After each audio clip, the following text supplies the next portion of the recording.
biggest fear for an adolescent is written all the way throughout this text.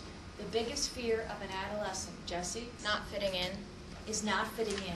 You talked about acceptance. Now, to understand how this happens and how this looks and what this feels like, I'm going to have you do an activity. This is an on-your-own activity, and just this is not to tax you. These are easy things. This is just to kind of get you feeling what we're going to go over. So everybody, if you would, take out a short piece of paper.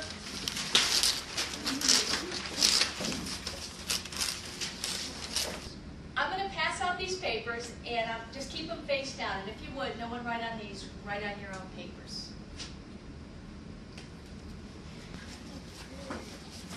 Keep them face down. Yeah.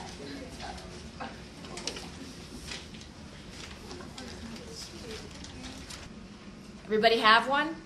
If you would, just do them one at a time, and I will tell you when to do them. Everybody turn it over. Just do your own work. And this isn't meant to be hard. These are anagrams. Just do the first one only. Go ahead and solve it. An anagram is rearrange the letters to form a word. Just one. Just rearrange those letters to form a word. When you're done, I need to see your hand raised. Okay, keep going. We'll wait. Keep your hands up, please.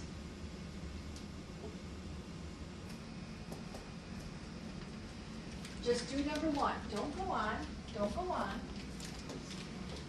This isn't meant to be difficult.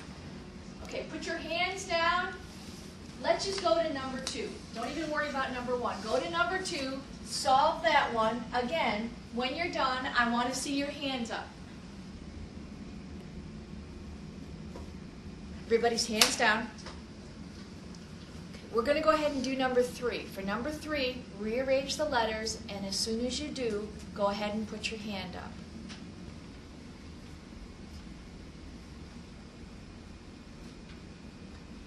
Here's what you need to know. You were both given two different lists. This side of the room was given these three words. And left side of the room, here you go. They were given bat. What would the word be? The second one, they were given lemon. Brian, the word? Melon. Melon. They were easy. The trick here was both of you were given the third word, which was the same. The third word was cinerama, which was American. Your first two words on this side of my classroom were not solvable. They were impossible tasks. I'm sorry. I know, but here's what we did this for. I was able to induce something called learned helplessness in the left side of the room very easily within about 5 minutes. I want you to think about what happened to you, this left side of the room, when you saw the right side of the room raising their hands because they already had the task done. What happened to you during that time?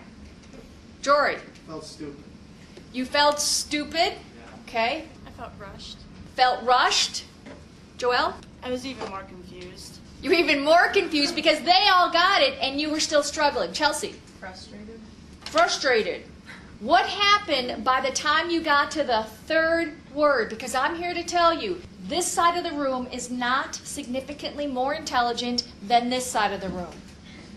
That was a random assignment. So what happened to show the differences? Why did you have more of a difficult time with the third word, which was the exact same word? Brian? My confidence was shot.